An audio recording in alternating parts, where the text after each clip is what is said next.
आज 6 दिसंबर को टीएमसी के निलंबित विधायक हुमायूं कबीर ने मुर्शिदाबाद में बाबरी मस्जिद की नाव रखी है। पश्चिम बंगाल विधानसभा चुनाव से पहले बाबरी मस्जिद के शिलान्यास से राजनीति गर्मा गई। सभी राजनीतिक दल एक दूसरे पर पूर्व टीएमसी नेता से मिली भगत का आरोप लगा रहे हैं और इस बीच टीएमसी के निलंबित विधायक हुमायूं कबीर ने दावा किया कि उन्हें जिला प्रशासन की तरफ से पूरा सहयोग मिला है। रिपोर्ट देखिए।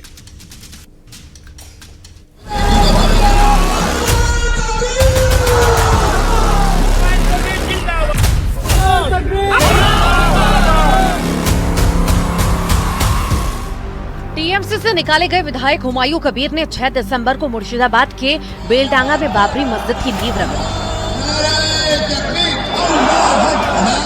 150 फुट लंबा और 80 फुट चौड़ा भव्य स्टेज, हजारों की भीड़, कुरान की तिलावत के बीच नई बाबरी मस्जिद का शिलान्यास समारोह हुआ। अल्लाह अकबर के नारों के साथ समर्थक ईद लेकर भी पहुंचे।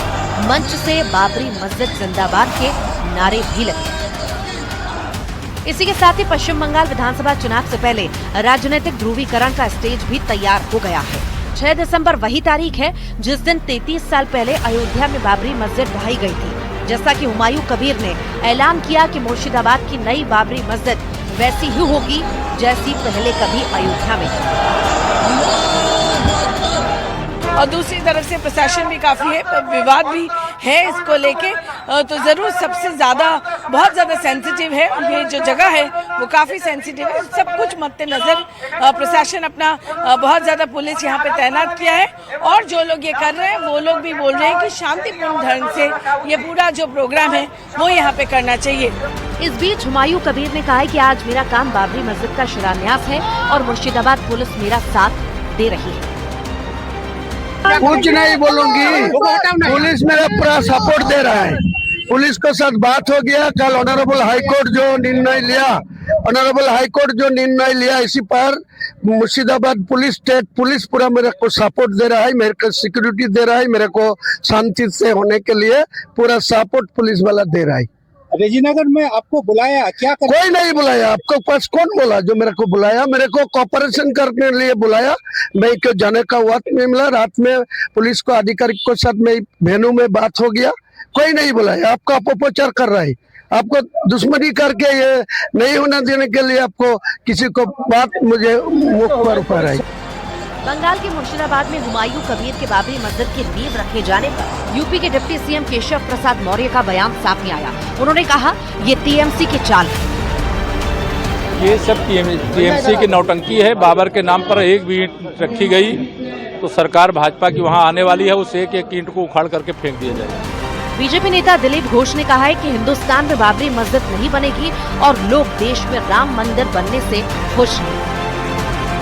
देखिए, बाबरी मस्जिद हिंदुस्तान में कभी नहीं बनेगा और बाबरी मस्जिद का जो शोक मना रहे हैं वो मनाते रहेंगे, उसे कोई फायदा भी नहीं मिलेगा। 450 साल आंदोलन के बाद बाबरी ढांचा का जो शहीदी हुई है वहां पर राम मंदिर खड़ा है और पूरा देश के लोग इसके पक्ष में है।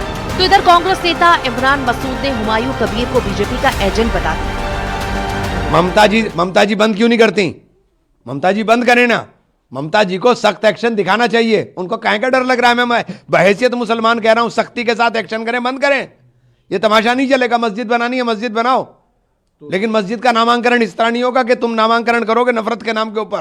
तो बीजेपी से जब वो निकले तो फिर टीएमसी में ममता बनर्जी लीक क्यों? तो ये तो बात ममता जी जवाब देंगी, मैं थोड़ी जवाब दूंगा। ये जवाब तो ममता जी देंगी, मैं थोड़ी दूंगा ना। ममता जी फिक्स गेम ना करने की कोशिश ना करें, सख्ती के साथ एक्शन लेकर के बताएंगे हाँ ये लिया जाता है एक्शन। अब जहां हुमायूं कबीर ने बंगाल में बाबरी मस्जिद की नींव रख दी है तो इसको लेकर सियासत भी तेज होती नजर आ रही है, जिसके बाद सवाल ये है कि हुमायूं की बाबरी रट सियासत में क्या नया मोड़ लेती है। Bureau report, news 18। और एक तरफ बंगाल में बाबरी मस्जिद की नींव टीएमसी से निलंबित विधायक हुमायूं कबीर ने रख दी है। तो वहीं बीजेपी ने 6 दिसंबर को शौर्य दिवस के रूप में मनाने के लिए एक पोस्टर भी जारी किया है, जिसमें लिखा था ना डरे, ना झुके, ना रुके। तो ये देखिए पोस्टर बीजेपी की तरफ से जो जारी किया गया है, न डरे, न झुके, न रुके। 500 वर्षों की गुलामी को समाप्त करने वाले सभी सनातन वीरों को शौर्य दिवस पर कोटि कोटि नमन। जय श्री राम, ये पोस्ट आप देखिए बीजेपी की तरफ से किया गया है।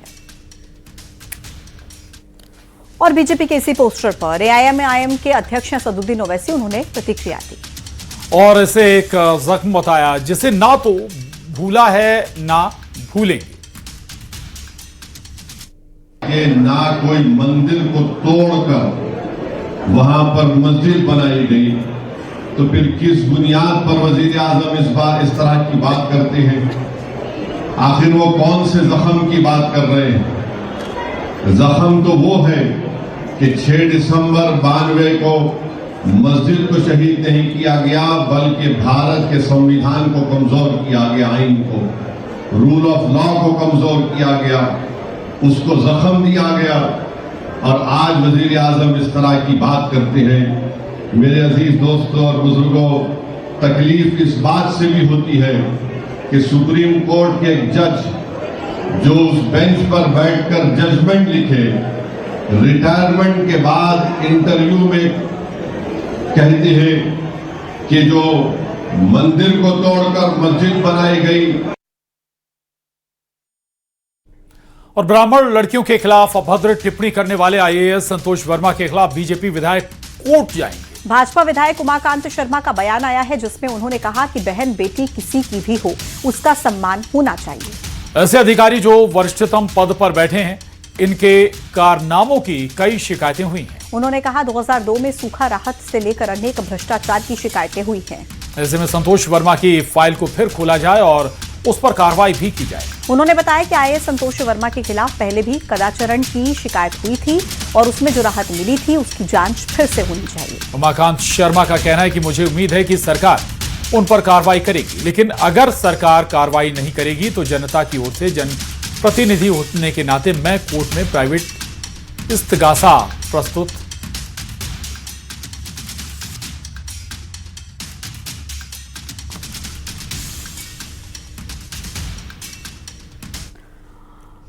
अब खबर है मध्य प्रदेश के युवाओं के लिए लंबे समय से सरकारी नौकरी का इंतजार कर रहे हैं। युवाओं के लिए सीएम डॉक्टर मोहन यादव ने बड़ा ऐलान किया है। सिंघस से पहले प्रदेश में 5000 होमगार्ड की भर्ती सरकार करेगी। होमगार्ड स्थापना दिवस के कार्यक्रम के दौरान सीएम डॉक्टर मोहन यादव ने ये ऐलान किया है।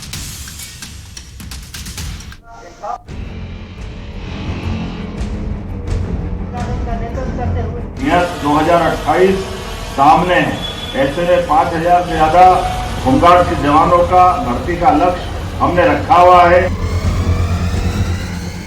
मध्य प्रदेश में सरकारी नौकरी तलाश कर रहे युवाओं के लिए मुख्यमंत्री डॉक्टर मोहन यादव ने बड़ी घोषणा की है। प्रदेश में होने वाले सिंहस्थ के लिए 5000 होमगार्ड की भर्ती होगी। प्रदेश की राजधानी भोपाल में आज होमगार्ड का स्थापना दिवस मनाया जा रहा है। होमगार्ड ग्राउंड में मुख्यमंत्री डॉक्टर मोहन यादव ने परेड की सलामी ली और इस अवसर पर मुख्यमंत्री डॉक्टर मोहन यादव ने कहा, सिंहस्थ के लिए 5000 होमगार्ड की भर्ती होगी। सिंहस्थ 2028 सामने है, ऐसे में 5000 से ज्यादा होमगार्ड के जवानों का भर्ती का लक्ष्य हमने रखा हुआ है। मुख्यमंत्री अदम्य साहसिक कार्य हेतु पुरस्कार की भी मैं घोषणा करता हूँ।